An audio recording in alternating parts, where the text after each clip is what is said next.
I had rage and terror come through me as we were skedaddling because I didn't know why he was in my lane. I didn't hear a tire blow, but in fact, what had happened is he had fallen asleep.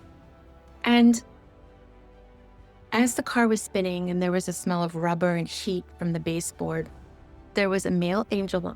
Sorry, I get very just emotional explaining this each time, but there was a male angel on my right, a female on the left in the car cabin. And he said, "This is a bad enough accident that if you want to go, you can go." And I was holding on to the wheel with both hands as the car was spinning. And I remember my spirit shooting up into the sky, and I saw chandeliers, a yes and a no.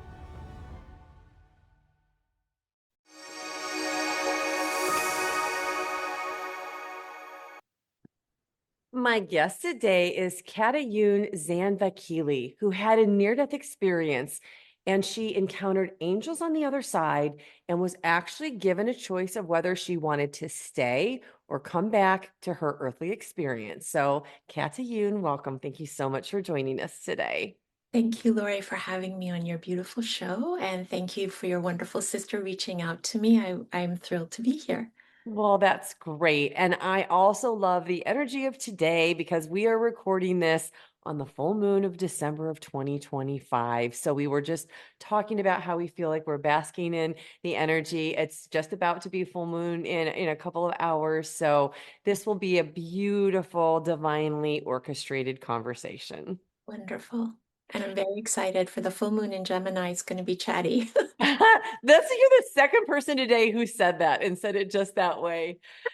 So I on the note of being chatty, I'm going to let you just share your NDE in any way that you would like to share it. And then when you're done, I'll ask you questions. Yes, thank you, Laurie. So in August of 2002, I was attending a writer's workshop at Squaw Valley. And I live in California, and I had driven up there by myself. And we had about, I believe it was 5 days at this retreat. And I had gone hiking the day before my car accident with a wonderful woman I met there. And as we were hiking, I just had this premonition of something incredibly dark coming for me. And I could not understand or justify what was happening in any logical way. And as we were going for a walk in the woods and everything. And I was at that point attending a psychic school, which to make it more palatable at the time, this was 2002, we referred to it as a meditation center, or I'm going to meditation class. And I actually called into the school, and I said to the wonderful woman who ran the place at the time, I said, one of the several wonderful women, I said, "I'm at Squaw and I feel something like this dark cloud is just coming." And I remember she said to me, "Oh, Kat, that's just competition from writers. That's," and I said, "No, this doesn't feel like competition. This feels like something is coming." And they were doing spiritual healing that night, all just for women, I believe. And she put me in my name into the line as just to get a healing in spirit. And I do believe that that was immensely helpful. The next day, I gave a friend a ride from where I was staying to her condo. And as I was driving back, I had a class at 5:30 p.m. and it was around 5. And I thought, oh, I should just run to the market and before I go to class. In the meantime, the manuscript that I had taken to Squaw had been favorably reviewed by people who were there. And so I had some good news that I was sharing with my fiance at the time on the phone. And I hung up, and at a little after 5, I had a Volvo that I called Don Antonio, and I got in my car, and I always blessed myself and the car. I did that, and I saw the word adventure with a capital A just on a screen in front of me. I thought, okay. And in Truckee, the drivers can sometimes be a little wild. And I did see evidence of that as one car just went through the intersection as I was parked. Um, and I kind of thought, oh, thank God I wasn't in that. And then I was the head of my line of cars, and there was a line of cars coming this way. And it's just a 2-lane highway there with the river on the right. And we were going 55, maybe a little more, but I think 55, when the car coming this way at the head of his line, we were almost past each other, and he just veered into my station wagon. And we had basically a head-on collision where then the cars turned and he went through my car, took off the second door, I believe, entirely on the station wagon. My car is spinning. Um, and in the spinning, there was a thought that was my thought. And that was, oh, this is what they mean when they say a bad accident, because I had been like a kind of a goody two shoes kind of driver. Had a perfect score on my driving test. But given all that, I did not know that people died in head on collisions. I just didn't know that. And I had rage and terror come through me as we were skedaddling because I didn't know why he was in my lane. I didn't hear a tire blow, but in fact, what had happened is he had fallen asleep. And it was 5:05 p.m., August 8th, so 8/8/2002, 5:05 p.m. And I always find the symmetry of it was kind of astounding. And as the car was spinning and there was a smell of rubber and heat from the baseboard, there was a male angel. Sorry, I get very it's emotional explaining this each time, but there was a male angel on my right, a female on the left in the car cabin. And he said, "This is a bad enough accident that if you want to go, you can go." And I was holding on to the wheel with both hands as the car was spinning. And I remember my spirit shooting up into the sky, and I saw chandeliers, a yes and a no. And I realized I had to stay because I had not lived my life. I hadn't lived my life. So I stayed. And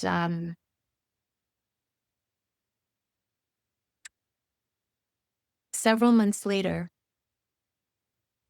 I realized when I was in therapy for the trauma from the accident, which was a lot. Thankfully, the other two drivers were not harmed. I say two drivers because the car that hit me hit the car behind me as well, and he hit my car too. So I was the only one that was physically injured. And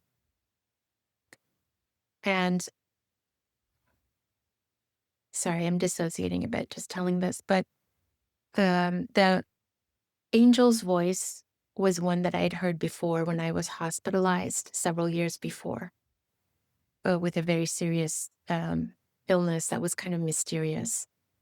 And he had said to me the first night that they hospitalized me, he had said, "You must help a lot of people." And I remember I opened my eyes. I was on pain medication, but I kind of thought, who's that? And he said it again, but I didn't see a body. I just heard the voice. And again, I think because I had the CPTSD, I didn't realize it was the same angel's voice until months later into my recovery and healing from accident. And then when I went to the ER because everyone had pulled over on the highway and the highway was blocked for about 3 hours that night. Uh, when we went to to the hospital and I was on the ER, in on the bed there, and then I was being X-rayed and things, I just felt so incredibly lucky, which I was saying at the scene of the accident as well. But it was really odd, Lori, because I felt that though I had not been a cold person in my life, at that time, my life felt cold to me. And I couldn't rectify that. It was just so odd. And that was the beginning of just kind of this entry point into this whole other exploration of the realms and things like that. So thank you for letting me share about that with you. Katayoon, do you know what I love the most about your near-death experience? Is it? I love the way that you get emotional when you connected to the energy of the angel. So tell me why that still from 20 years ago makes you feel emotional. Because it was a certain frequency, it was almost like a how do they want me to say it? Like a hum. It was like eternity. It was a feeling. And it never went away in my case. I never felt disconnected from that. I would disconnect at times and be like, oh, this isn't, this isn't real, or it's like be more logical or more practical in the world. But again and again, my guides have returned me to that moment. And I think it was the authenticity of it, the purity of it. I was just incredibly blessed to have them show up in that way. And um yes. So I think that's what it was just an opening into a portal of the mysteries, essentially, that we're all privy to. But sometimes some of us need these, we get shown deeper, or we need the wake up call, or however people want to see it for themselves. But yeah. Well, that makes a lot of sense. Since you mentioned eternity, I'm going to ask you a question because I too experienced eternity on the other side. And what I realized is from my experience, eternity wasn't a time constraint, it was actually a state of being. It was this ever present moment. And it's hard to describe because we think of things from our human perspective, but from that perspective, there wasn't any direction that didn't shoot out from. It shot out of every millimeter of direction, and it was just an ever-present moment, and I wonder if that resonates at all with you. Very much so. Lori, in fact, when the driver of the other car came towards me and we met in that way, and his head was basically like in my lap at one point when he was coming to the car. It was like that moment maybe was always happening or was supposed to happen, and I knew it in that moment. That as odd and weird as it was, and I forgot to mention this, there was a thought from here that was, "You're not gonna kill me," when he came over. So maybe that was my taking over and saying, "This isn't my time yet. It's like, I'm not gonna go like this." But, um, yes, and I do think that there was a cool, how do I wanna put it? Like, a distance from the angels. In other words, they weren't making me choose one way or another. He just said, "Up to you." But it was a split-second decision because of just the urgency of things. Well, with what you just added, it makes me feel like time wasn't happening the way that it normally happens in our waking everyday experience. And you also, so you had a lot of things that you noticed within that accident scene. You noticed the angels, the female and the male angel. And then you also noticed what was happening in the car and how you were spinning. So, can you explain what time felt like during that accident scene? Yes, Lori, it was incredibly suspended. It was really stretched out. And I remember feeling the heat coming from the car spinning under my feet. and the smell of rubber. And I was just, I know my eyes were closed for at least some of it because the airbag came out at me. And I remember it deployed successfully. And having seen so many Hollywood movies, I was really scared that the car was going to explode once we came to stillness. And the other of many miracles, one other little miracle that happened was my car went and stopped right at a little bit of guardrail. So it otherwise would have plunged into the river. But just, and it was intermittent guardrail at that time on that highway, and it just miraculously backed right up there. So Of course it did. You had two angels with you. I mean, truly, truly saved, right? And later, I was going to share with you that in the trauma therapy room, I went several months later to trauma therapy. We recreated at some point the accident, the full accident. It took a long time to get there, but we did it. And it took a long time with my therapist and her body worker but it all kind of came through. And I was amazed how many seconds it took.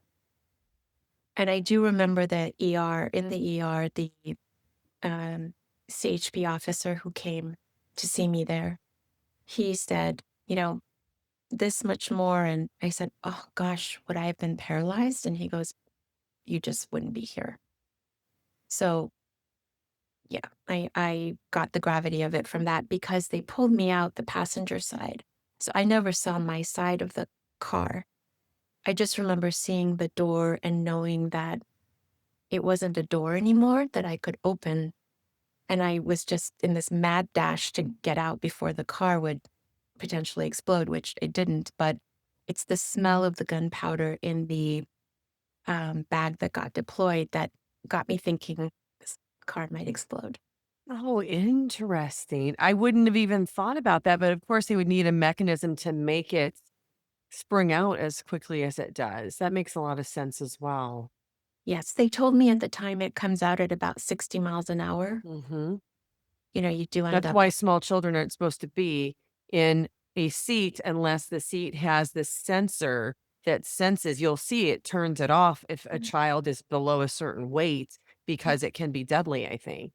yes, it just comes right out at you and almost did a number on my nose and definitely, not didn't break anything, but definitely bruises your chest cavity, just But come. probably less damage than the dashboard would have done. Oh, absolutely. I mean, and that was the miracle of the car I was in was when it stopped. I just remember there was I just remember people running across the freeway screaming, call 911. And I had just gotten a cell phone in 2002 and I thought, oh, like I was in such a state of shock. I, I should maybe call 911. And then they pulled me out the passenger side, these two gentlemen who stopped and I just wanted to get my leg over that gear shift. I did not want to know what was wrong with me. I just wanted out of the car and I can still see them. And they were, and I was standing with them and I said, why did you guys stop? Why is everyone, what happened? Sort of. And they said, well, we thought he killed you. And they were crying and I was crying. It's just, no, I'm not sure if I was crying. I just kept saying, I'm lucky. I'm so lucky. I'm so lucky. So can you share with us what you remember about the angels? Yes, it was, they were instantly there. I mean, in a way that made me realize they were always there.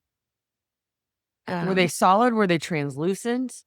I would say they were translucent and I would say they were soft pastel colors. I felt she was at a pink and he was more at a violet. Um, later, not that it really matters, but I was able to put names to them and I was given Okay. a name by them. Um, that seemed a little like, huh, okay. I mean, I'll take it. But, it's a little, it had one odd syllable in it, and I just sort of thought, okay. But So the name wasn't like a human name, it had a symbol to it?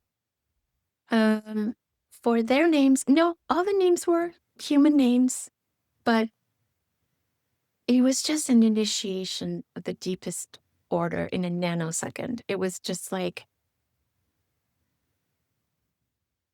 they were there. They weren't going to guide me one way or another. I had to do this on my own, but I felt they were always there in a sense before and definitely there after and very vocally now, um, many years later. And it's not just them, others got added on or came on, however that works. I don't know. It's such a mystery still to me, and I am in the mystery of it. It's so common though. Over and over again, I hear this from people who've had a near death experience that something changes and they have abilities, they have sensitivities that they didn't have before. And I'm getting the sense from you speaking about your angels that they weren't archangels, they were specific angels for you, like a guardian angel or some type of a guidance angel for you. Yes. Yes, that was my sense too. Like, Do you think oh, do you think that angels are human or a different type of entity? mm. Um, so this is interesting. I believe that we're all stardust and clay, if you will. That's just my personal belief. That I am not imposing on anybody else, but that's just what I think we are. And I believe some people have more of a resonance with certain frequencies that we might call angelic. Not that it's higher or better than anything else, but just different frequencies people can um, migrate to or come down to or jump around in. Or maybe raise their vibration too? Yes, yes, exactly, exactly. Um, but I do also work with uh, the greater archangels and things as well in the work that I do for people. So I know that it's all kind of part of the same field, I feel. So you also had something that I've never heard anybody kind of explain the way that you did, and that was that when you got in the car before the accident happened, you saw a word in front of you, you said on a screen, and the word was adventure. Had that happened to you before? No, not in that way. I was new to psychic school, as I mentioned, and we were trained or, learning to set up our screens to view things on the screen from the sixth chakra, our third eye.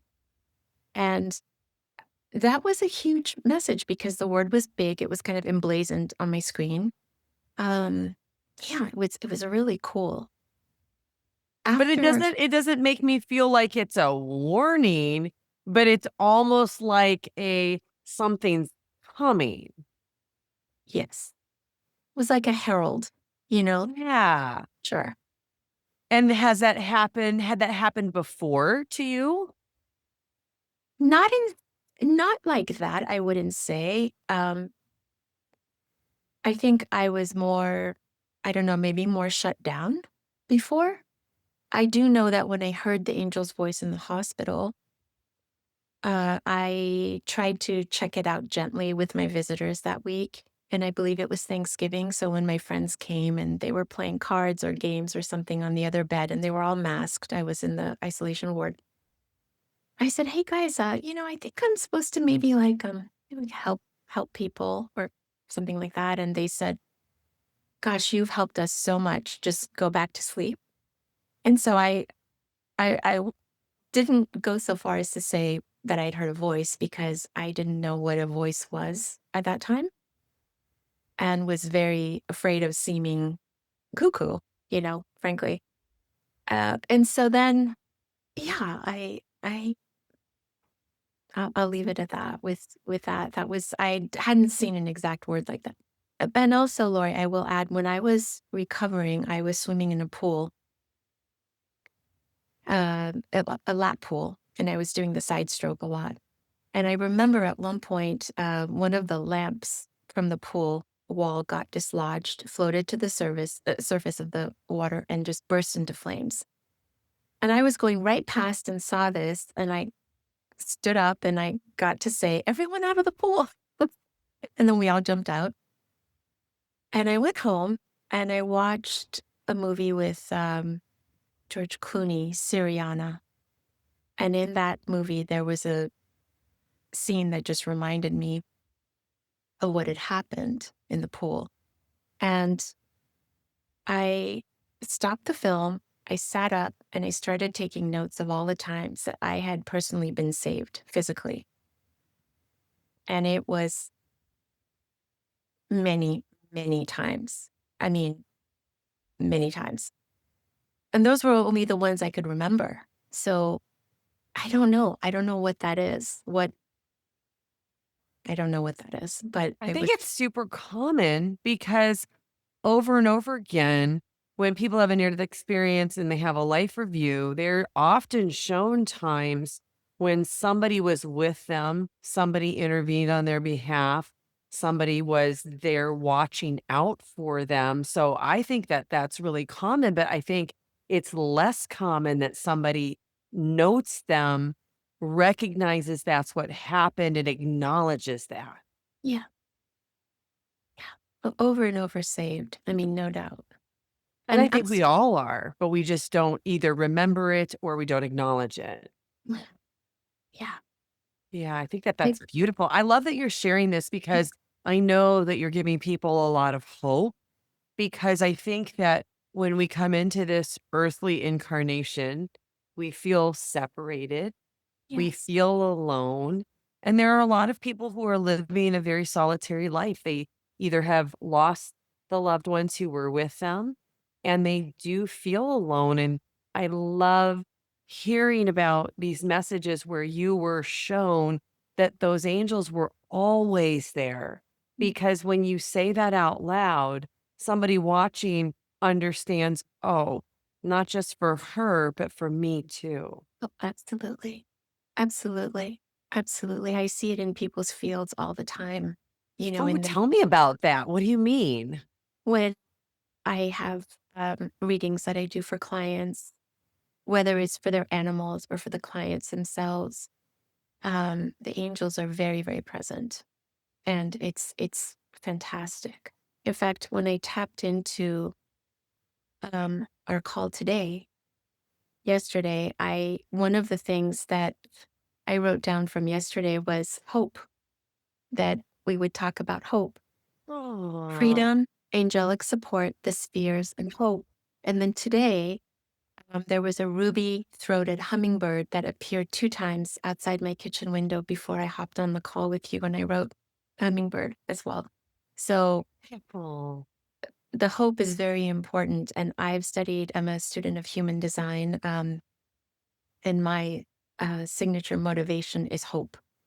Oh, So it's wow. very important for me that you mentioned that. Thank you for that. I I love thank you for I the love a synchronicity like that. You know I do. All right, I'm going to go back. I have two more questions about your near death experience. Yes, of course. Then the when you were on the other side and you saw the chandelier Mhm. and you saw the word yes and you saw the word no. Tell me more about that, about how you felt and about what these things look like. Did they look like a regular chandelier that you would see in somebody's home, or was this different? Great questions, Lori. Thank you for these two. Honestly, what it was I sort of just ejected out of my body. I exploded out of my body, I think to not feel the pain that was happening. And these two chandeliers were just in the sky. I mean, that's what I remember is that they were way high in the sky. And it was instantaneous decision. I think there was a bit of whimsy in having me see chandeliers. I am Pisces rising, so there's that kind of spacey quality to. to I present. like the word ethereal better than spacey, but Thank you for that. Thank you. Yes, I did too, actually. But it's that otherworldly, whimsical, sure. chandeliers. It's like, why am I seeing these? And the presence of the angels, the comfort and the beauty of the male angel's voice. I mean, it became sort of the voice of the whole accident. Um, and it's a voice that I really long for in my life. It's like a voice I want to hear. Um, not that he often speaks to me like that, but they're there and I feel their presence and their guardianship and their wisdom and support. Yeah, Did it's you amazing. notice a feeling that you felt in that space?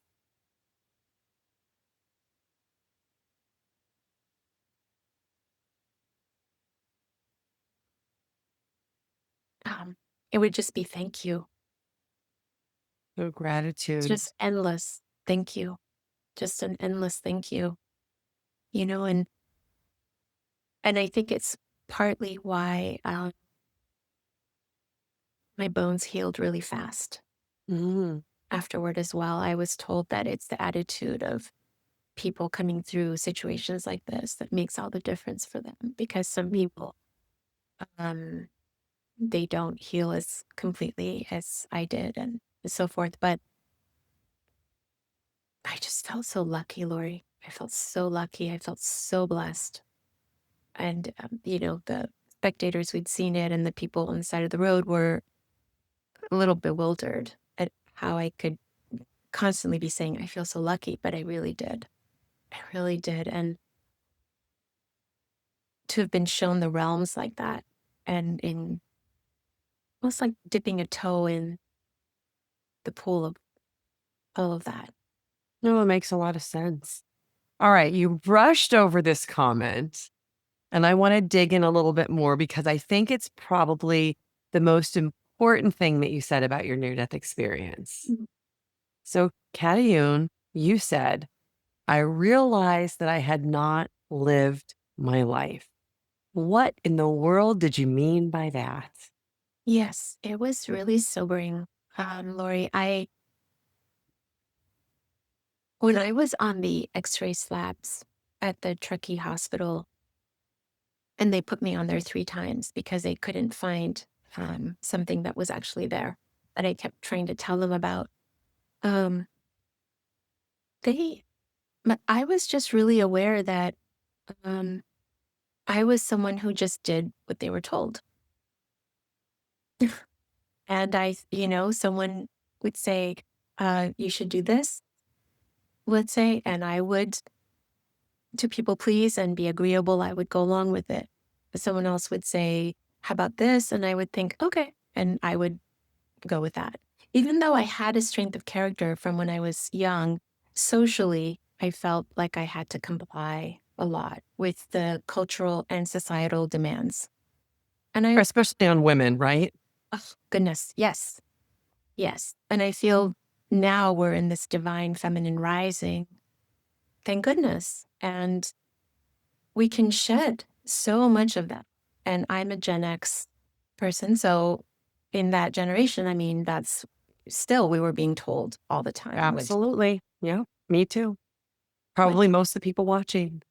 yeah. So that was actually the biggest wake up call was I stayed to have my own life and not just, and I didn't have like a life review per se in the cabin of the car, the way I've heard a lot of other near death experiencers have had. I didn't have that. I just realized that my life just wasn't matching the So way. as you've come back from that and you have this recognition that you weren't living your life, I would imagine that you're going through the motions and all of a sudden you're doing something and you realize, oh, this is what they're talking about. Oh, this is what they meant. Can you share some of that so we can understand it a little bit more deeply? Yes, that's a great question. Thank you. And it's every day from then to now. It's not like I ever it's not like You you just graduated. once and that's it. Oh no, we just, it's that spiral and you keep coming back and revisiting similar issues. And over, I finally learned choosing sovereignty. And that was the message was spirit and body. And embodying that presence became everything for me. And I was still, even after the accident, I was stunned and in shock and all that kind of thing for a long time. And trying to fit that experience with my day to day and again, society and family and culture and everything. And after a while, I realized, oh, a lot of people don't want to hear about this. They don't want to hear about angels encountered in the cabin of a car, or they just want you to or all of this sort of thing. And and for a long time, I just got quiet about it because every time I would say something, now, not so much.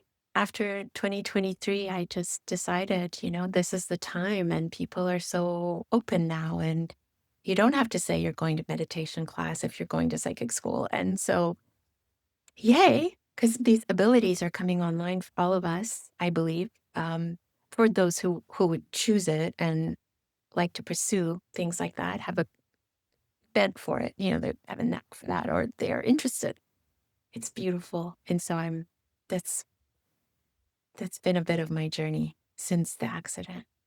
Well, it sounds like you were definitely already on a path of awakening and understanding that you weren't just this human incarnation that you were inhabiting because you were going to a psychic school during the time of this accident. But you also mentioned that things were different after your near death experience. So I mentioned that many, many, many, pretty much every person I've ever talked to has something that has changed, whether they affect electronics and they can't wear a watch or whether they start to be more intuitive. So what happened for you? What changed for you as far as abilities that you have now that you didn't have before that near death experience? I started vibrating really softly, very tenderly, um, much less logically, much more intuitively. And my clairaudience just got turned up way up. I was always very clairsentient, but in psychic school, they wanted you out of your second chakra and up, or third and up in your sixth. And that was a learning experience for me and one that I actually came to love. But after the accident, I would say my crown chakra really got very, very amplified. And it was a bit of a struggle knowing what was me and what was everything else. Person, place, animal, whatever experience. And that's been a question of discernment. And then some of my awakenings since were with animals or with people that I loved, family and friends. And um, yeah, that's, Can you give me an example of one with animals? yes, a cat adopted me in 2021, 3 months after my second beloved dog passed. She walked into my back garden. She turned out to be I think about 9 or 10 years old, maybe a little bit older. She was a beautiful tuxedo, black and white, and she adopted me. And from the minute I met her, I thought, oh, I know you. And I didn't know how. I had had horses, dogs, and now I was down to a 9-pound cat and just really welcomed her into my life after making sure she didn't belong to anybody else in the neighborhood and so forth.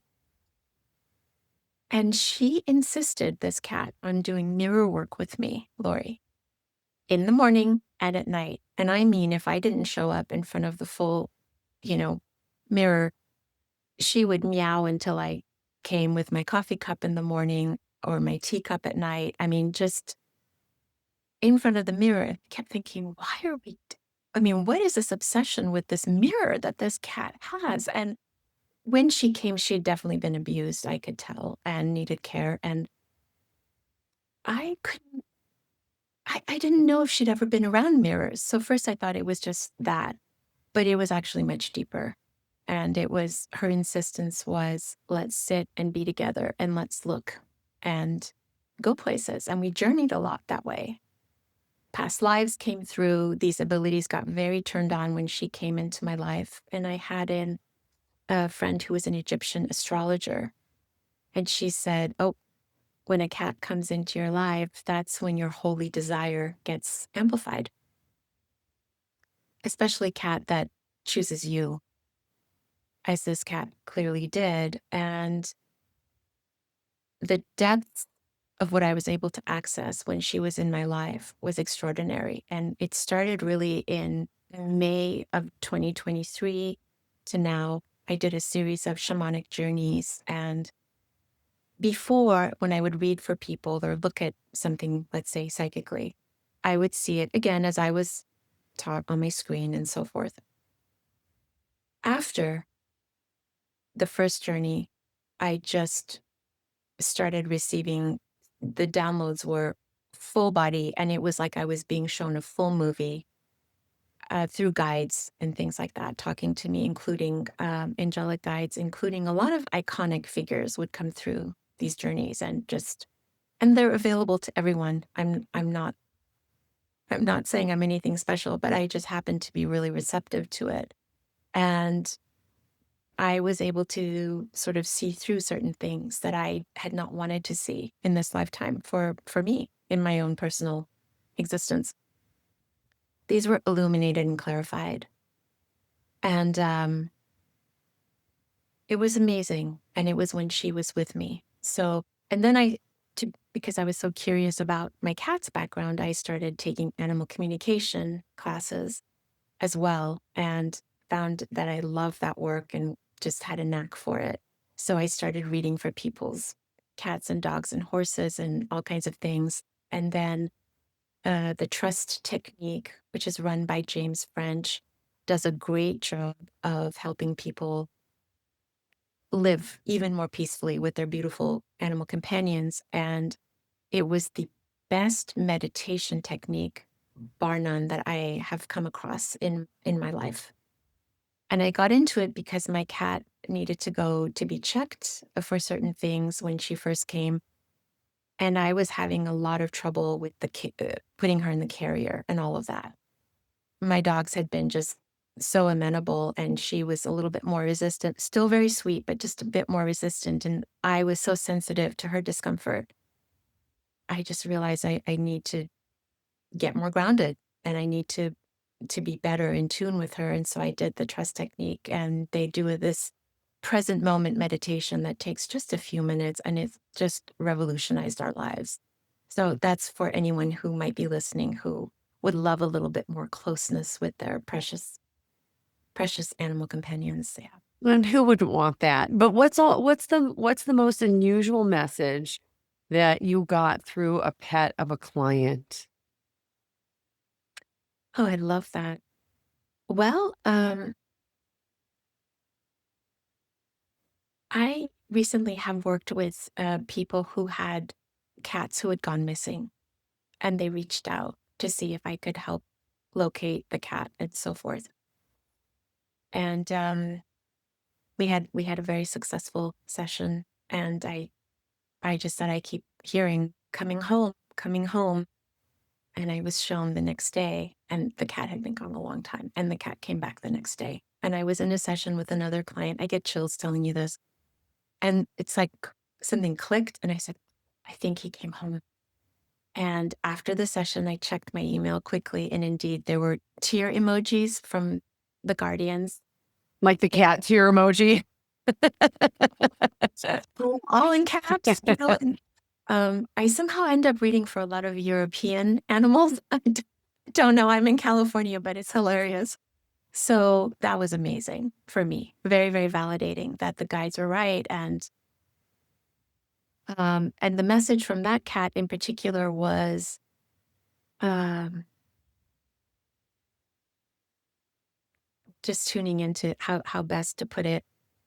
He really valued his life at home with his humans, but he also loved exploring his own body as this amazing animal that was, had acreage to roam and wanted the freedom of exploring his claws and his feet and his tails. Just that embodied sense of power was really important to him. And he wanted a way to express that and not just be indoors all the time or whatever.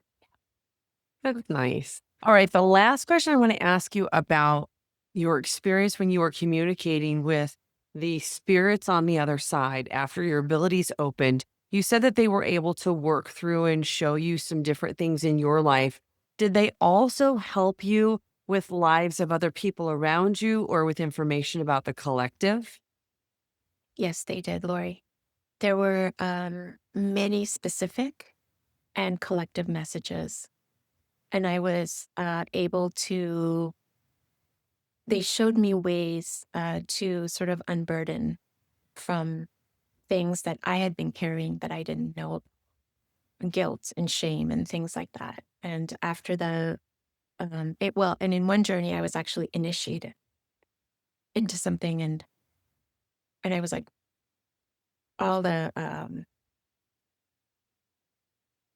I'll just say it, all the Egyptian deities were there. And it was like temple fires were going on. And I was like, what is this?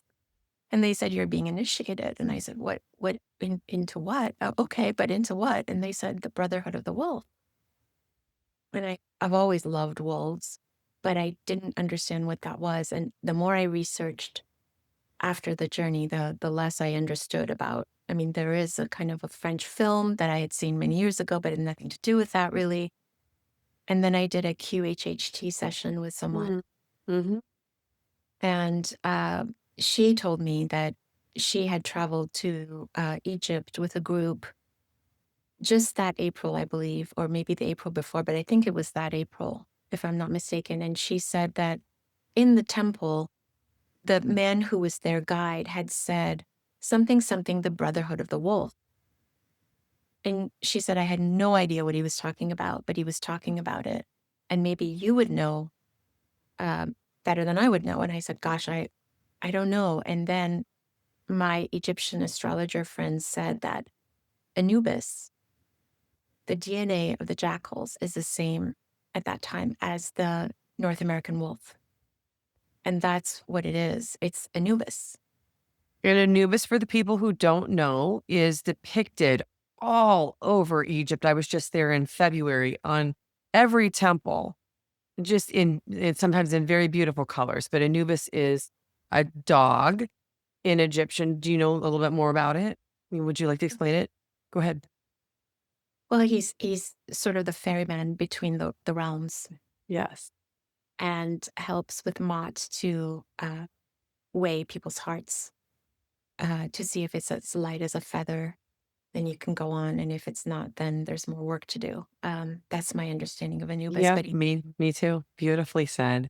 Oh, he, so nice. Well, I would imagine by now there are people who are watching who would love to connect with you. So tell people what you do and how they can work with you or connect with you. it's very sweet. Thank you, Laurie. So I have a website, which is my full name, Katayoon Zand Vakilie, and .com. And I offer readings if people would like to book a session for themselves or their animals. I can connect with beyond the veil, so to speak, with people who are gone, and also people who are here and just it's all the same to me. I don't see anything as like the other side. I think it's all here. If we can just access it, it's just right there. Just to be open is the portal in my experience. And if they would like to book a reading there, that's very welcome. I'm also an artist, and I have paintings on that site as well. Beautiful. Well, Katayoon, you have such a calming presence and a beautiful spirit. And I want to thank you for the work that you are doing, for your candor, and for sharing everything that you've learned and gained from your NDE with the collective to help wake up the collective, because it is definitely so needed right now.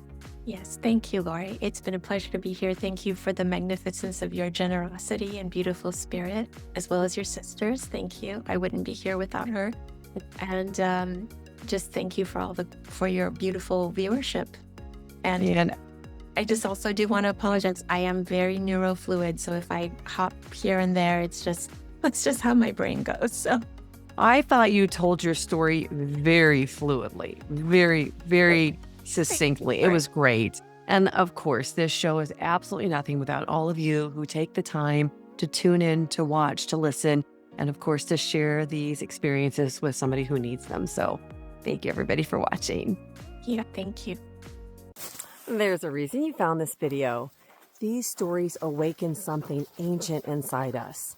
Hit subscribe and stay on the path with us.